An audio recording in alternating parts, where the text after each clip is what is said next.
안녕하세요. 이곳은 손흥민 선수에 대한 모든 정보를 분석하고 업데이트하는 손흥민 팬 축구 채널입니다. 여러분, 손흥민이 득점을 만들어낸 바로 그 순간, 그를 무시했던 언론들은 또 한 번 바보가 되고 말았습니다. 도대체 어떤 장면이었을까요? 유로파 16강 2차전, 토트넘이 벼랑 끝에 몰렸습니다. 1차전에서 1대0으로 단 한 골이라도 내주면 사실상 탈락이었죠. 그런데 문제는 단순한 스코어 차이가 아니었습니다. 알크마르가 1차전에서 토트넘의 전술을 완벽히 파악했고 경기력에서 우위를 전했습니다. 그렇다면 이 절체절명의 순간 누가 팀을 구할 수 있을까요? 정답은 단 하나, 바로 손흥민이었습니다. 이미 본머스 전에서도 불가능해 보이는 순간 그는 기적을 만들어냈습니다. 그리고 이번 경기 역시 토트넘이 살아남을 유일한 길은 손흥민의 발끝에 달려 있었죠. 그런데 믿기 어려운 소식이 있었습니다. 일부 영국 매체들이 손흥민을 판매해야 한다는 터무니없는 주장을 내놓았던 것인데요. 주급 대비 활약이 저조하다며 말도 안 되는 논리를 펼쳤습니다. 그러나 팬들의 반응은 단호했습니다. 손흥민이 없는 토트넘은 상상조차 할 수 없다며 강력히 반발했고, 따라서 이번 경기는 단순한 16강이 아니었습니다. 토트넘의 트로피 도전, 그리고 손흥민의 가치를 증명할 무대였죠. 그를 의심한 자들을 완전히 바보로 만들 순간이 온 겁니다. 손흥민은 과연 또 한 번 팀의 운명을 바꿀 수 있을까요? 그런데 경기 시작부터 이상한 분위기가 감돌았습니다. 알크마르가 깊숙이 내려앉아 철저히 수비 태세를 갖췄죠. 이미 1차전에서 앞서고 있었기에 지키기만 해도 이기는 상황이었습니다.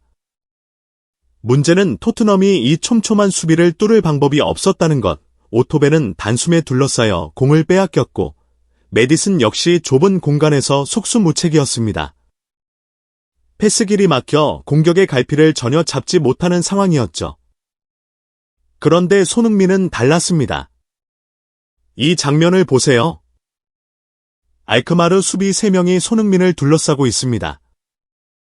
하지만 어째서인지 슈팅을 허용하고 말았는데요. 이게 바로 손흥민과 토트넘 선수들 간의 차이였습니다.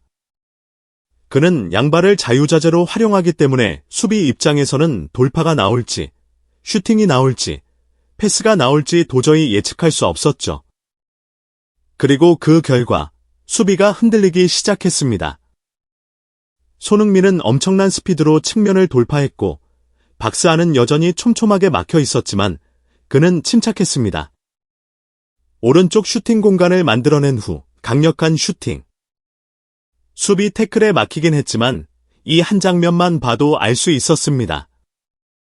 손흥민이 공간을 창출하는 능력, 그리고 상대 수비를 흔드는 영향력. 하지만 토트넘이 다음 라운드에 진출하려면 최소 2골이 필요했습니다. 빠르게 득점하지 않으면 시간이 토트넘을 압박할 수밖에 없는 상황이었죠. 그렇다면 10명이 내려앉은 강력한 수비를 손흥민은 어떻게 파괴했을까요? 놀랍게도 그 해답은 침착함에 있었습니다. 이날 토트넘 선수들은 초조한 모습을 보였습니다. 특히 페드로 포로의 어이없는 패스 미스, 중요한 경기에 어울리지 않은 실망스러운 장면이 나왔고 관중석에서는 탄식이 터졌습니다. 솔랑케 역시 손흥민의 완벽한 패스를 받았지만 터치미스로 기회를 허무하게 날려버렸죠. 그럼에도 손흥민은 흔들리지 않았습니다. 낮은 위치까지 내려와 빌드업을 돕고 거친 압박 속에서도 결코 볼을 빼앗기지 않았습니다. 그런데 이 순간 모두가 예상치 못한 일이 벌어집니다. 하프라인 부근에 있던 손흥민이 갑자기 전력 질주를 시작한 것인데요. 중계진도 이건 그냥 무의미한 전방 압박처럼 보인다며 의아해했죠.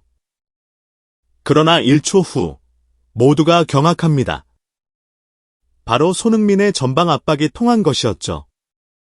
그는 상대 수비를 끈질기게 압박했고 결국 볼을 탈취하는 데 성공했습니다. 그대로 솔랑에게 연결된 공은 오도르 가죽 공방. 15분 만에 손흥민의 강력한 압박에서 시작된 선제골. 그런데 중계진은 이 골이 단순한 한 골 이상의 가치가 있다고 말했습니다. 이 순간이 토트넘 선수들의 초조함을 깨뜨리고 경기 흐름을 완전히 바꿔놓았다고 강조했죠. 토트넘은 최소 2골이 필요한 상황이었고 빠른 시간 안에 골이 필요했기 때문에 이 골은 매우 중요한 의미를 지닌 순간이었습니다. 내 득점이 절실했는데 바로 그 실마리를 손흥민이 찾아낸 것입니다. 이 득점으로 인해 토트넘 전체의 템포가 올라갔고 알크마르는 더 이상 내려앉은 수비를 펼칠 수 없게 되었습니다. 중계진의 말처럼 이 골은 단순한 득점이 아니라 토트넘에게 새로운 동력이 되어준 결정적 장면이었죠. 그리고 손흥민은 또 한 번 말도 안 되는 장면을 만들어냅니다. 수비 3명이 손흥민을 철저히 마크하는 상황. 분명 패스 길이 없어 보였지만 결과는 손흥민의 어시스트 그리고 득점. 대체 이게 어떻게 가능했을까요? 이 장면을 보시죠. 메디슨의 앞에 수비 3명이 가로막고 있습니다. 매우 힘들어 보이는 상황. 메디슨은 손흥민에게 패스했고 그 순간 모든 수비수의 시선이 손흥민에게 집중됩니다. 하지만 손흥민은 침착했습니다. 공을 잡은 후 한 번 접는 동작, 그리고 그 순간 수비 3명이 역동작에 걸립니다. 손흥민은 이 찰나의 순간을 놓치지 않았습니다. 완벽한 패스가 메디슨에게 연결됐고 메디슨은 지체 없이 슈팅. 그대로 망을 흔들며 토트넘이 2골 차로 달아났습니다. 메디슨의 마무리도 훌륭했지만 결국 이 모든 걸 만든 건 손흥민이었습니다.